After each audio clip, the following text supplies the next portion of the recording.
Have you been stressed, anxious, or worried? Have you felt pangs of loneliness in recent times? Are you longing for greater connection with others in the world around you? In a phrase, are you looking for happiness? You are not alone. Millions of others are seeking this feeling of spiritual, mental, and physical wellness too. This podcast explores the underlying causes of unhappiness and shares with us the secrets of rewriting the frequent thoughts and redirecting the common behaviors that keep us in that state. Join forensic psychologist and best-selling author Dr. Neehall and her guests as they dive deep in the realm of psychological wellness and explore ways of finding happiness on demand. Welcome to the Joan Neehall podcast. She's the author of the book, Happy is the New Healthy, and you can subscribe to this podcast. And certainly we've done 31 podcasts up to this point.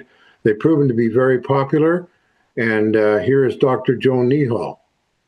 Thanks. Welcome, everyone. I'm so glad to be able to share some insights with you. Today's topic, I thought, would be the 40% solution, how to create sense out of the meta crises we face in the world right now. Because following COVID-19, Corey Keyes came up with languishing as yet another psychological problem people are suffering from. It's this feeling of lack of motivation, lack of drive, just a feeling of listlessness. So he came up with that. And then in DSM-5-TR, we now have a new diagnosis called prolonged grief disorder. Our world is in crisis. What makes you happy? Is it the ability to have freedom to accomplish what you want? Is it a trip? Is it money? I think when I talk about meta crises, I'm talking about a feeling of lack of control that a lot of my clients are telling me they experience because there's climate change, polarization, the threat of warfare, rise in epidemics, and so on. So our world is on edge. And that brings me to the topic, happiness. What makes you happy at the moment, given the fact that we've got so many meta crises to face? Here's the thing. In the 4th century BC, Aristotle in Greece and Zhuangzi in China were both saying that the meaning to life, the purpose for being alive, our principal motivator is happiness. Aristotle called it eudaimonia, or meaning and purpose. Then William James in the 19th century said that man's primary drive, and I guess the feminists weren't around in those days, so we became a man as well. But anyway, to quote William James, the primary motivation we have is to be happy. And yet the irony of the situation is that in our eagerness to strive for happiness, the opposite happens. I call it toxic positivity. We can't deny negatives. Negatives are part and parcel of life. Is that not so? And happy people do experience temporary setbacks. The emphasis is on the word temporary. And what I'm about to share with you is a way to embrace negatives and have a psychologically rich life. So my clients tell me that it's been a game changer for them to look at life this way, to predict positive events, not just negative ones. You know, they say, well, psych yourself up for negatives and then you'll feel better. Your grand probably taught you that years ago. My grand did too, but that's changed. In the research now, what we're saying is you want to psych yourself up and expect positives, and it changes your mood. And guess what? It gets rid of the magical thinking of, oh, well, if I think of negative, something good's got to happen. Huh? So, what if I told you that only 50% of your happiness is due to DNA? That the past is not always a blueprint or a predictor, a reliable predictor for your future. And that success does not bring happiness. Happiness brings success. Happiness is the balance between our aspirations and our achievements. So Marty Seligman developed an algorithm for it. He developed the PERMA model, in which he says P is for positive emotions, E for engagement, M for meaning, R for relationships, and A for achievements. He developed 3 types of happy lives. And as I talk to you about it, be aware that these are just algorithms. And you might find in the course of a day, you change from one form of a happy life to another. So here's how it goes. The first one is the pleasant life, in which we pursue pleasure to get happy. And we do achieve happiness through pleasure. The second type of happiness comes from the engaged life, in which we focus on our roles in life. What are some of the things we do in life today? The role of parenting, our careers, and so on.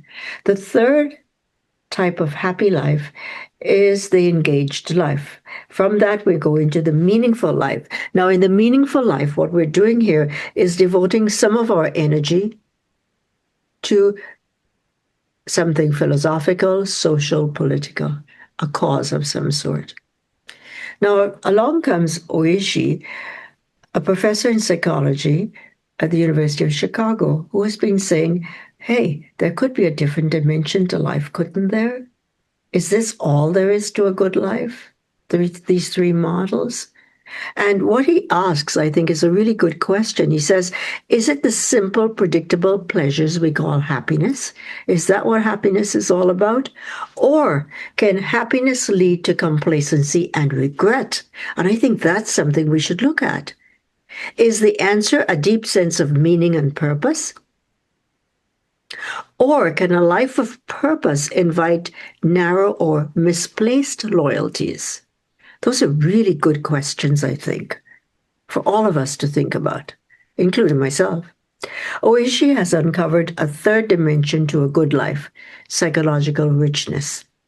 A psychologically rich life comprises curiosity, exploration, and a variety of experiences that encourage us to grow, that change our perspective. He says negatives help us to grow. Negatives increase our resilience. So, what are some of these things Oishi is talking about? He's talking about a simple thing like taking a walk, or as complex as moving to a new country. All of these experiences that we invite in our lives can create a profound shift in perspective and allow us to grow. So we're looking for variety, novelty, and interest in diverse experiences versus the monotonous, repetitive, hedonic, and eudaimonic approaches to life. And I'm sure you've heard of the U-shape of happiness. From birth into our mid-20s, we're happy. Then after post-secondary education, I say the rubber hits the road. We've got to prove ourselves, and there's a dip in our happiness. There's the male midlife crisis, menopause, and so on. And then it moves up. Our happiness gradually goes right back up into our 80s. But that U-shape has been upended recently. Did you know that? It's been upended by the Global Flourishing Study, which is done by researchers at Baylor University and Harvard. They looked at the responses of over 200,000 people in over 20 countries, and they found that now the U-shape has flattened because our youth from 80 to 29 are reporting increased rates of anxiety and depression. They're talking about loneliness. They're talking about a lack of connection, a hopelessness because of the meta crises, no doubt, that I talked about earlier, right? So those are some of the things to think about as we think about the 40% solution. So how do we do this? Well, my way to do it is to look at what we can control. If 50% of our happiness is due to DNA and only 10% to positive and negative life events, you're with me? Then 40% of our happiness is due to our deliberate, intentional, volitional thoughts, behaviors, and activities. Okay, so it's easy for me to say that, but how do we do it? Well, my solution, and if you look at my TED Talk, you will see it there, the Happiness Control Panel. That's the panel that we're going to use to exert our 40% solution in a world in crisis, in a world on edge. Imagine, if you will, that the Happiness Control Panel resides in the prefrontal cortex, that area of the brain that's responsible for executive functions. I like to imagine it as a laptop, a computer and a laptop, and the happiness control panel is the motherboard on your computer. And it comprises several intentional activities and behaviors that will increase dopamine, serotonin, and oxytocin on demand. If you do any of these interventions for literally 15 minutes, 1-5, it's going to happen. And after a while, my clients tell me it becomes automatic. So they don't have to think about it anymore. They just do it.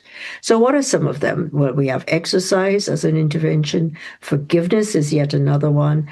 Gratitude, kindness or altruism, social connection, savor, flow, time affluence, and so on. Mindfulness. There are avariety there for you to pick and choose.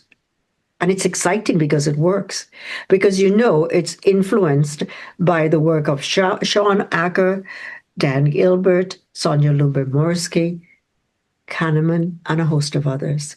It's also based on my data that I collected from over 14,000 people over a 35-year interval, so it's solid. My clients tell me it's a game changer. All of a sudden, a light bulb goes off, and they feel they have a sense of purpose and hope. And Frankl said, without hope, there is no meaning, and without meaning, there is no hope. But optimism is like a muscle. You got to train it. And that's what the happiness control panel will do. And for those of you who are treating or have experienced depression, it immobilizes us. It's like a cast.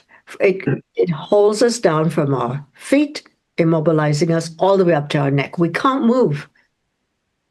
And for those of you who have experienced anxiety, you can't stop ruminating about the past or catastrophizing about the future.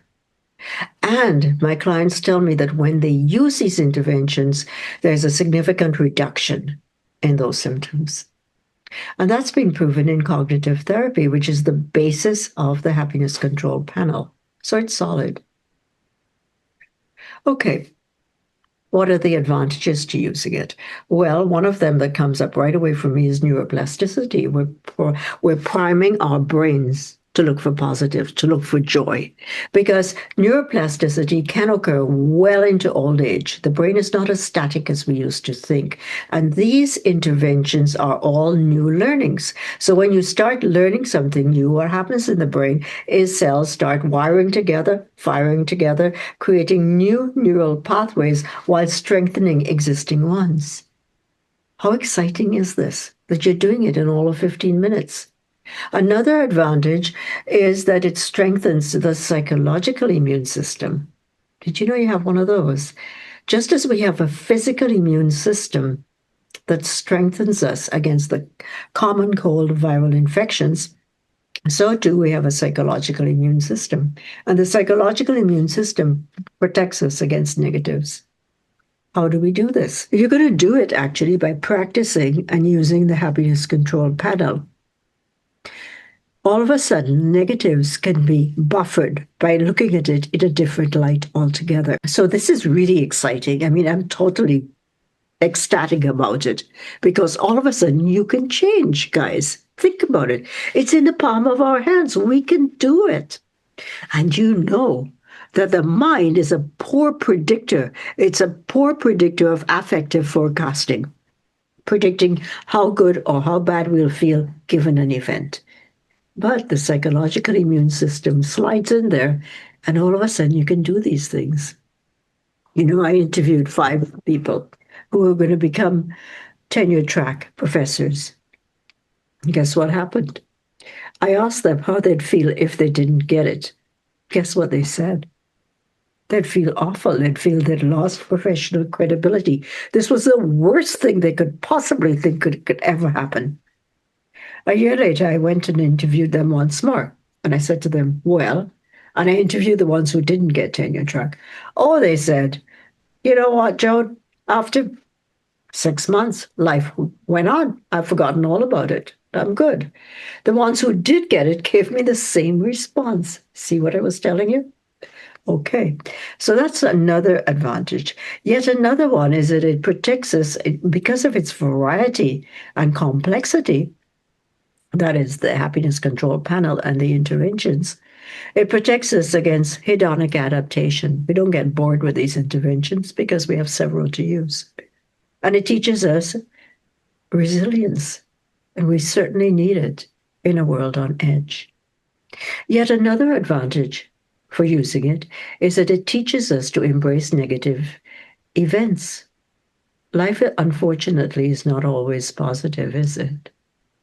But how we circumvent and how we bolster ourselves against the negatives is where social connection comes in, which is yet another intervention in the happiness control panel.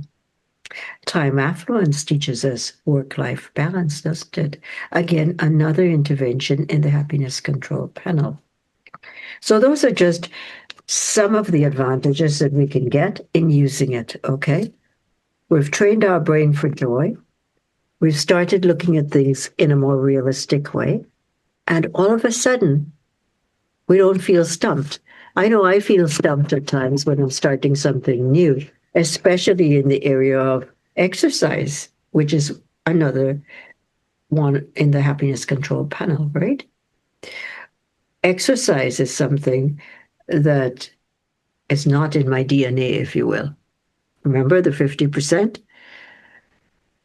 But when I get out of my familiarity bias, which says, oh, exercise, I'll go for a run because I know how to do that. And I say to myself, no, you're going to try something different like hot yoga or the plunge pool. Well, I realize that I'm not as good as I thought. But then I take comfort in the growth mindset, which is something else that the happiness control panel primes us to do. And I say, no, but Carol Dweck taught us at Stanford University that we not only have a fixed mindset, but we have a growth mindset. So if these things are hard for me to do, I'm going to embrace that and I'm going to use it to strengthen myself and succeed. And I did, by the way, both in hot yoga and in the plunge pool. I was able to stay in for all of 10 minutes. And that became a habit for me. Now I can go into it and it's not a problem. Believe me, the first day I tried it, it was 30 seconds and I got out shaking. Second day, 1 minute, that was it. Week later, I was able to do it. What did it do? It did what Oishi is talking about, getting out of familiarity bias and going into something that's uncomfortable and experiencing a change in perspective. I certainly did. So with each of the interventions, you just don't pick them and say, oh, social connections, I'll call Marjorie. No, how can I get out of my familiarity bias to have a psychologically rich life? Well, that would mean talking to a stranger, starting a book club, as one of my clients did, and he did it with people he didn't know. That's familiarity bias. Getting out of it with each of these will lead to a psychologically rich life. Forgiveness, same thing. You know that when my clients think of resentment and they think of things that make them feel resentful, the limbic system lights up and everyone and everything is viewed as a potential threat. The prefrontal lobes go offline and the brain can then get stuck in a powerful negativity bias. They get stuck in black and white dichotomous thinking, huh? But then if you use forgiveness, which is yet another intervention in the happiness control panel, we learn how to be less negative and less self-critical. How many of us are so harsh on ourselves, so hard, beating ourselves up with what we haven't done versus what we have achieved? That's self-compassion, because with forgiveness, as Kristen Neff says, what happens as a result is it opens the brain. It moves us from relieving ourselves from the burdens of resentment. We now have room, we now have space for compassion to enter and self-compassion, which is so, so exciting. Because now we can look at ourselves and do what we do when we fly on an airplane. They say, put on your mask first before you take care of someone else. Well, how can we take care of someone else if we don't take care of ourselves first? And practice those self-nurturing strategies without beating up on ourselves and saying, well, that's being selfish. How many of us have done that? Or have tried something like me with a plunge pool and say, oh my God, this was terrible. And then stopped ourselves, use some self-compassion. You know, when I went to Japan years ago, I learned something I didn't know before, and that was kintsugi. I don't know if you've heard of kintsugi, Kintsugi. And when an object is broken in Japan, they repair it with gold. So the flaw in the object is seen as a very important part of the object's past and present. Can we do the same? Can we embrace imperfection? That's a forgiveness piece in the happiness control panel. There's several others I can go through with you, but I think, for example, altruism with kindness. We talk about kindness everywhere. I mean, I was the motor vehicles branch recently renewing something. Anyway, long story short, what did I see? They had a little panel up there, a little thing for everyone to see saying, be kind today. And I thought, how interesting that people are now in a world on edge saying, these are some of the things I can control in my life. Remember, I talked about the 40% solution? I can start doing something in a microscopic way to change, not just the negatives out there, but to change my brain and the way I can now focus on joy, focus on things I can do versus all the negatives out there. I mean, isn't it time we freed ourselves from the vice grip of the negativity bias? Isn't it time now for us to embrace what we can do, what we have done? I was in the States recently doing a keynote, and it really was interesting to me to see the political ambiance there and how people spoke about politics, which I stayed out of because really I'm just a Canadian. Who am I to say I don't really know? And you know what? As I was flying down there to give this keynote, the guy I was sitting next to said to me, well, you're going to Phoenix. I said, yeah, I am. He said, well, you know, it used to be called a red state, but now I call it a purple state. And I said, what do you mean by that? I said, you know, my husband is colorblind, so I really don't know what that means. And he says, it's simple. It's like this. Red and blue now become purple. I said, no wonder I failed in art school. I was streamed into the sciences. He says, of course, now we're into purple. And I said to him, you know, that's brilliant. Finding something positive, starting to look at things from the point of view of change. And can we see something of beauty in things that are potentially divisive? Can we start blending? And so what I'm talking about today with you, what I want to share, is the ways for us to embrace our uniqueness, our differences, while choosing to use the 40% solution and acknowledge a collective culture and embrace our global humanity. Thank you. Thanks, Joan. I have some questions, if I may. Please do. Here. Well, I was intrigued by this. 50% is DNA. These are things that you can't control. So if there was depression in your family, chances are this might get passed on to you. And so that would be a challenge in itself. Would you agree? Absolutely. 10% you can control. 10% is negative thoughts, right? So you can think positive thoughts, I'm assuming? Let me back up, Al. I like what you asked, but what I was saying is 50% is due to DNA. So you are correct. 50% of a chemical imbalance could be with all of things. It's not just that, but other things like schizophrenia, for example, can be genetically transmitted. But I said only 10% of our happiness is due to negatives and positives in our lives. 40% we can change. And that's the good news. That's a 40% solution. So let's go back to your example, which is brilliant, by the way, and thank you for it. Because yes, I could be in a vice grip, but yes, I can go to my psychiatrist. That's my 40%. And I could get medication to titrate the symptoms. And I can go for therapy, which will also teach me modification, things I can do to cope with the state of depression. So you can somewhat control that by seeking professional help through medication that type of intervention. So you can tip the balance, essentially. You can learn to live in a successful way with that issue.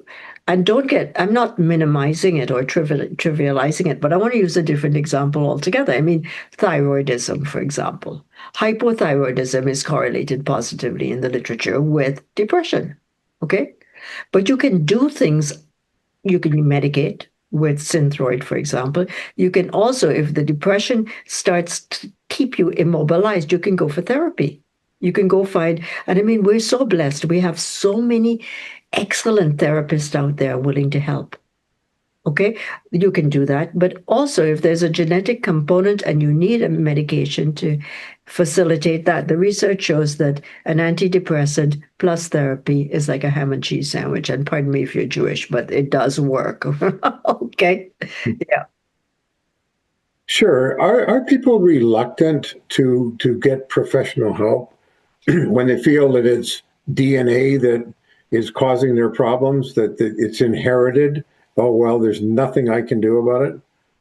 What I have found in the research, so let me just backtrack and look at the research, is that Generation Z or Generation Z, as they say in the States, are very reluctant to go for help.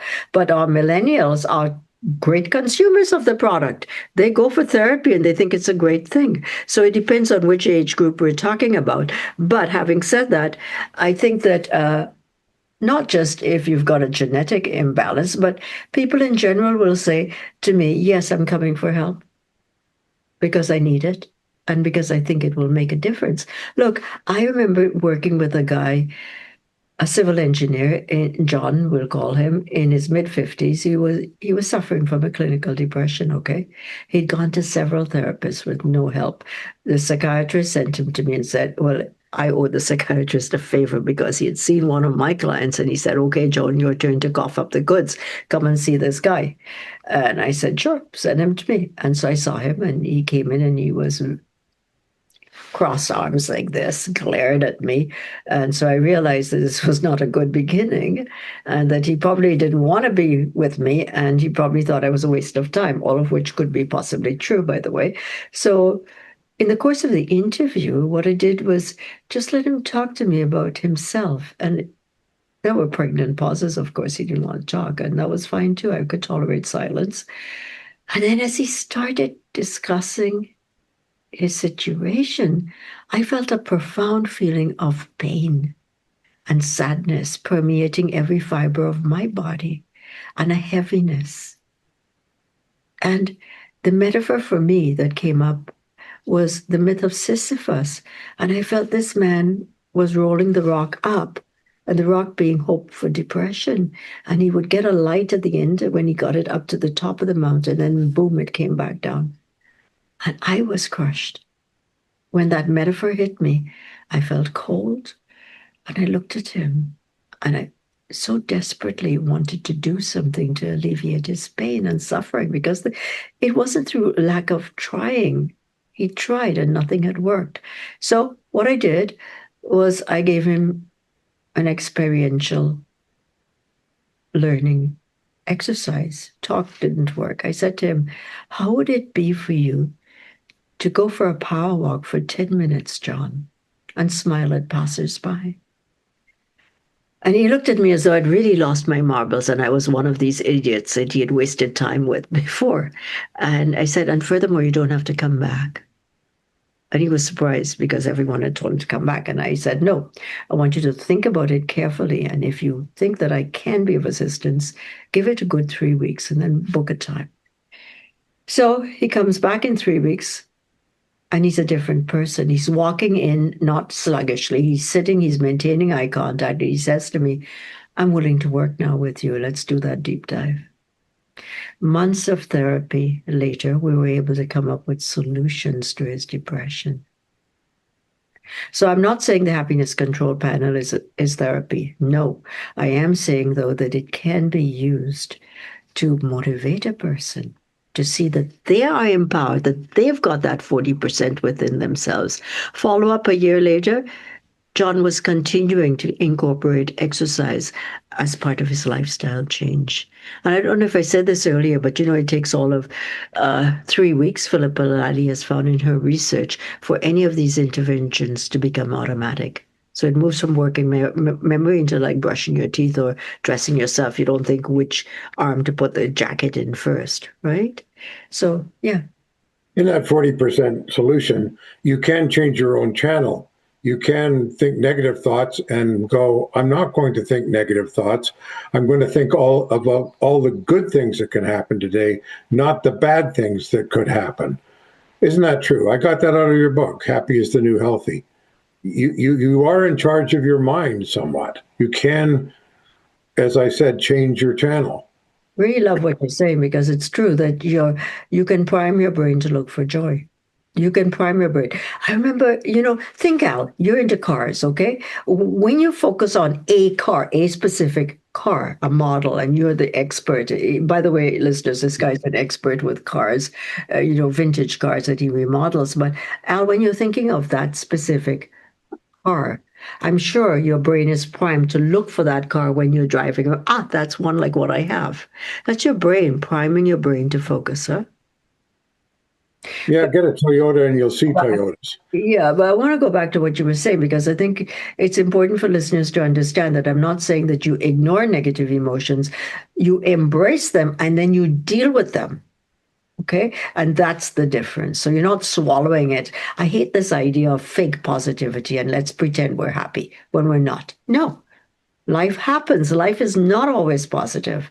But can we embrace that? And can we learn from it? And can we use that for a rich experience? What Oishi talks about, a psychologically rich life. Yeah, forgiving ourselves for not measuring up in our own eyes is an interesting concept. And I met with a friend of mine who I've written 2 stories about. As you know, I've been a columnist and news reporter for a long time. And this gentleman lives on Vancouver Island. And at the age of 22, he lost both arms above the elbow in a paper mill accident. And I've never met anybody so inspirational. He restores cars, has a fabulous life. He was a HR manager at a big company. What an inspiration, this man. And he's one of the most up people I've ever met. And when I think of myself as falling short of the mark or not being able to do things, I think of this gentleman who does things despite every reason to say I can't do it. He finds a way to do it. And I think also with the full life that he's had, he's just a joy to be around without being a heavy inspiration. In other words, he's not telling you I'm an inspiration. He's just living his life to the fullest and showing by doing. And I think that's, for me, very inspirational. And it was the first story I wrote on this fellow ended up at the George Darby Rehab Center. I went to visit a friend there, sadly broken his neck. And here's my story on the wall. So I guess that was inspirational for people that had suffered trauma and huge setbacks. In some ways, we don't know how good we have it. And maybe we need to take stock. And you prefaced your comments by the uncertainty we face at this time of our lives, in this time of the world. There's a lot of uncertainty out there. But on the other hand, friendships and other things can give you good ground to stand on.